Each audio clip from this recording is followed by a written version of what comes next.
The Batman Part 2. Could Mr. Freeze actually be in it? Hi you, King here. And as of now, we don't really know who's going to be the main villain of The Batman Part 2. But there's been speculation of either it's going to be Mr. Freeze or the Court of Owls.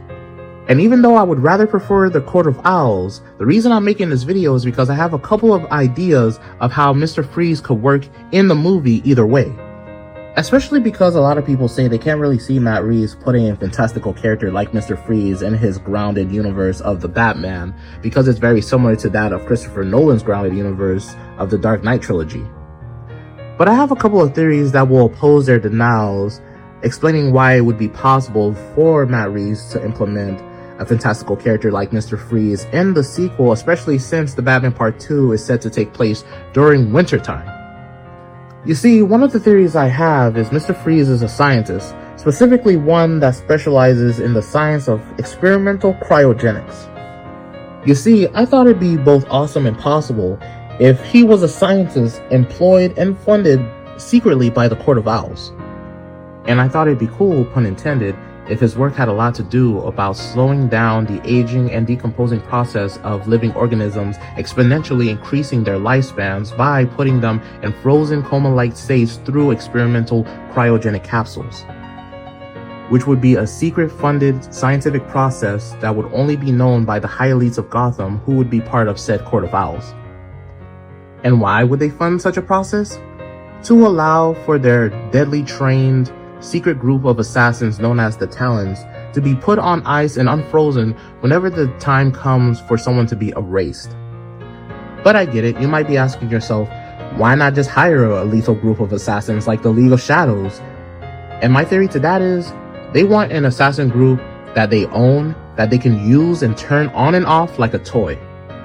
Assassins that they can freeze and then pass on to their descendants and their descendants' descendants, who will unfreeze them and use them to ascertain wealth and maintain their statuses through killing their enemies or anybody that becomes a problem. And to help with that will be the very person who created the process in the first place, Victor Freeze, through extending his own life through the process as well, by putting himself and his beloved wife Nora Freeze on ice to live decades longer than they normally would have, only being unfrozen whenever new Talons need freezing or old Talons need unfreezing. And my theory as to why he would be part of such a devilish project is because the evil Court of Owls could have promised them that with their unlimited resources, they could fund his research into finding a cure to his wife's currently uncurable disease. Because even though she's able to live exponentially longer because of the cryogenic slumber, that's while she is frozen, and that's not really much of a life. And the more she is out of the cryogenic capsule, the quicker the disease is able to kill her, and Mr. Freeze is unable to accept that and is desperate to save his wife from that fate, which is why he would willingly be the Court of Owls puppet. I could also see him needing a specialized suit similar to the ones he wears in the comics to maintain his body's cold temperature to keep it from decaying quickly as a side effect of long-term use of the cryogenic capsules.